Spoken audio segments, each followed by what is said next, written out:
السينما أكثر من مجرد صورة على شاشة، هي حكاية حرية وطن، صوت وحدة شعب، وذاكرة لا تنطفئ.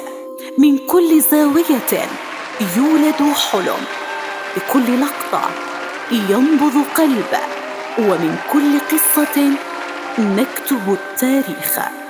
هنا حيث يلتقي الضوء بالحب، نحتفل بالسينما.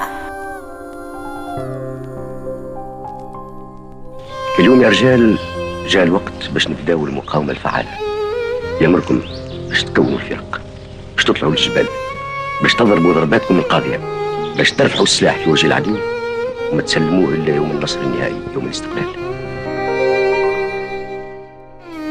كم يوما ستحتاج لترتيب استسلام رجالك؟ نحن لن نستسلم، ننتصر أو نموت، ولا تظن أنها النهاية. سيكون عليكم أن تحاربوا الجيل القادم والأجيال التي تليه. لكننا نرى الحقيقة هنا في العراق وفلسطين، إننا نرفض انتدابكم كل الرفض، ولا نقبل أقل من الاستقلال الكامل للشعب العراقي. أنتم البريطانيين إيش عندكم هنا ببلدنا؟ روحوا ردوا لبلدكم، أنتم مش عليكم بينا.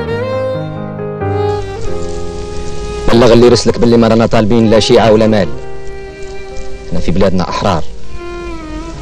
والنصارى إذا كانوا باغيين الهدنة والسلم ما عليهم إلا يخليوا البلاد المواليها ورحلوا عن هذا الأرض اللي ما راهيش عرضهم.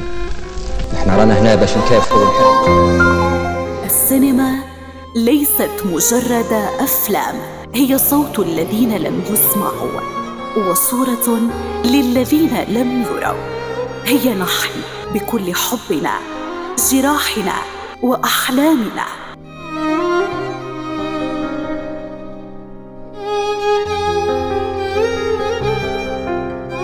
هناك في تونس حيث تظهر القصص بين الأزرق والأبيض تصرخ السينما: الحرية ليست حلماً، إنها وحدة شعب يحلم في كل لقطة برشا أمل.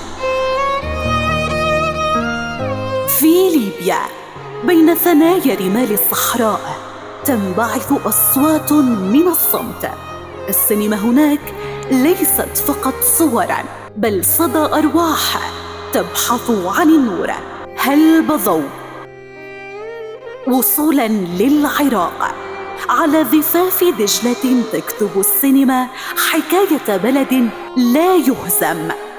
كل مشهد فيها هو قصيدة مقاومة، وكل صورة هي مرآة لذاكرة لا تنطفئ.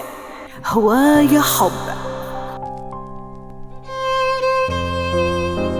برشا، هلبة، وهوايا أحلام تلتقي هنا في الجزائر مع بزاف سينما مش غير شوية، حيث الهواء يحمل عبق الثورة.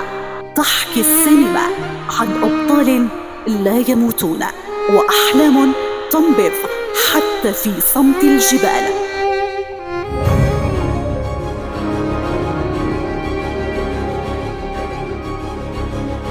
تحت شعار السينما لغة الوحدة والمهرجان رمز للحرية. المهرجان الوطني الجامعي للفيلم القصير، الطبعة 9 العربية.